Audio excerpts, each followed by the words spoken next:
against him. With that one word, the press conference room fell silent for a moment, and then a murmur spread. The national media outlets seized on the statement, with headlines asking whether Harper had forgotten Yamamoto or himself.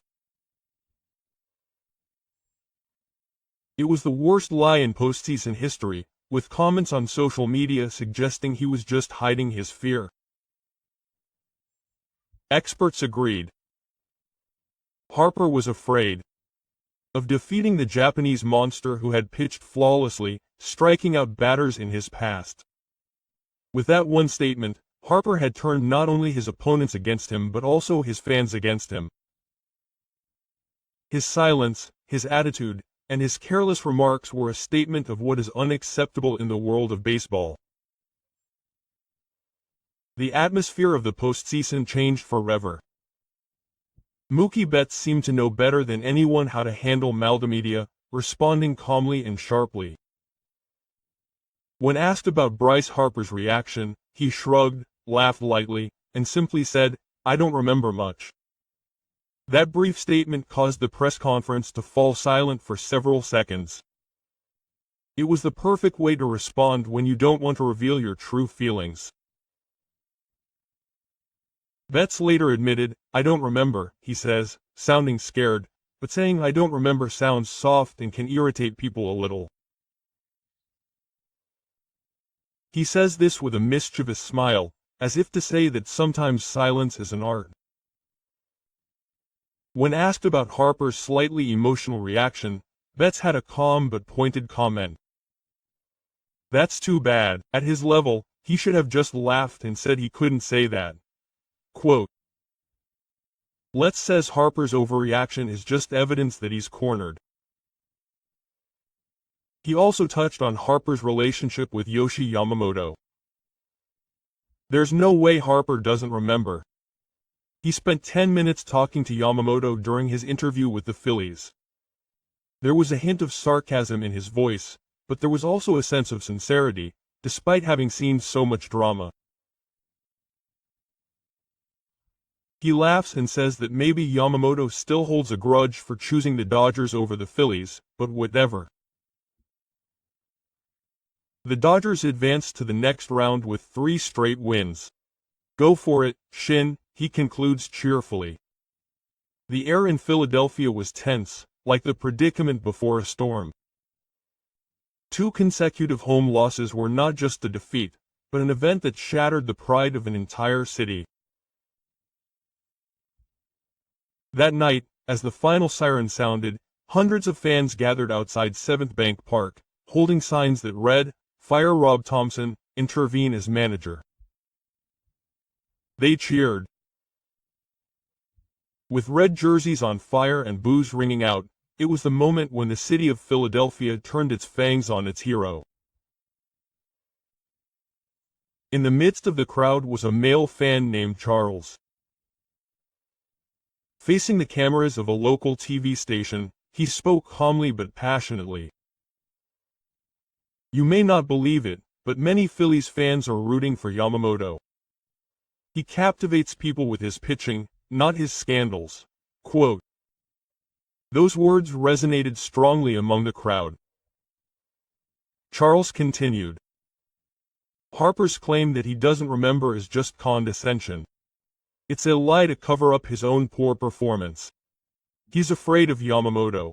No, he's pretending to forget his fear." Quote. As the stadium lights dimly glowed in the distance, an unusual sight unfolded.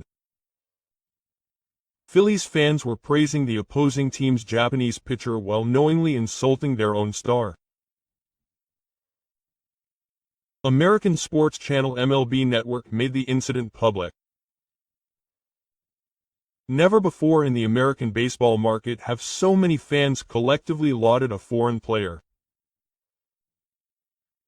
On a night of mixed anger, admiration, disappointment and respect, Philadelphia may have found its true hero for the first time in defeat. Freddie Freeman appeared at the press conference with his usual calm demeanor.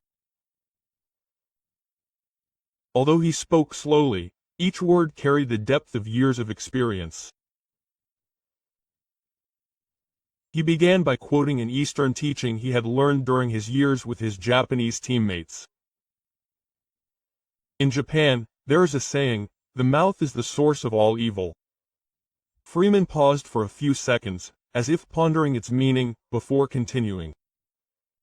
In a short, decisive game like the postseason, provocative remarks only serve to inflame the opponent and do nothing to improve the picture.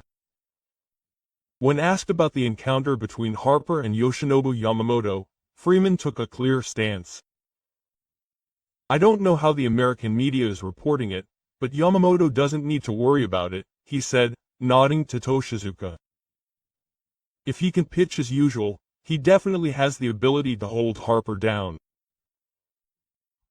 He could even use Harper's words as motivation for his own."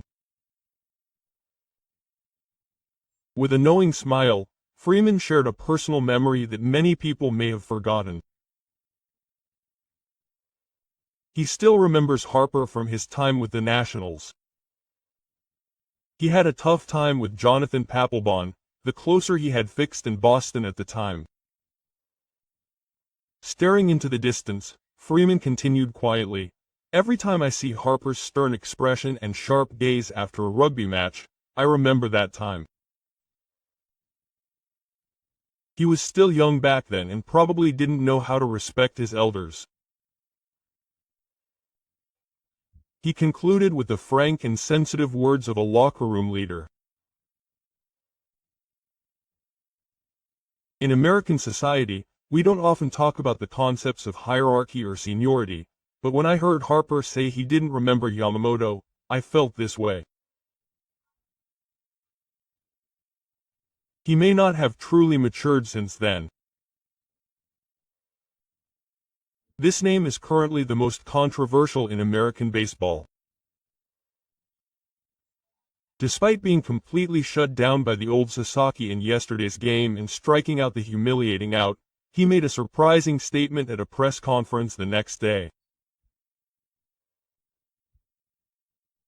Turner said, "I can understand why Harper doesn't remember Yamamoto." He went on to claim that in terms of experience, Harper is on the same level as Ohtani and Aaron Judge.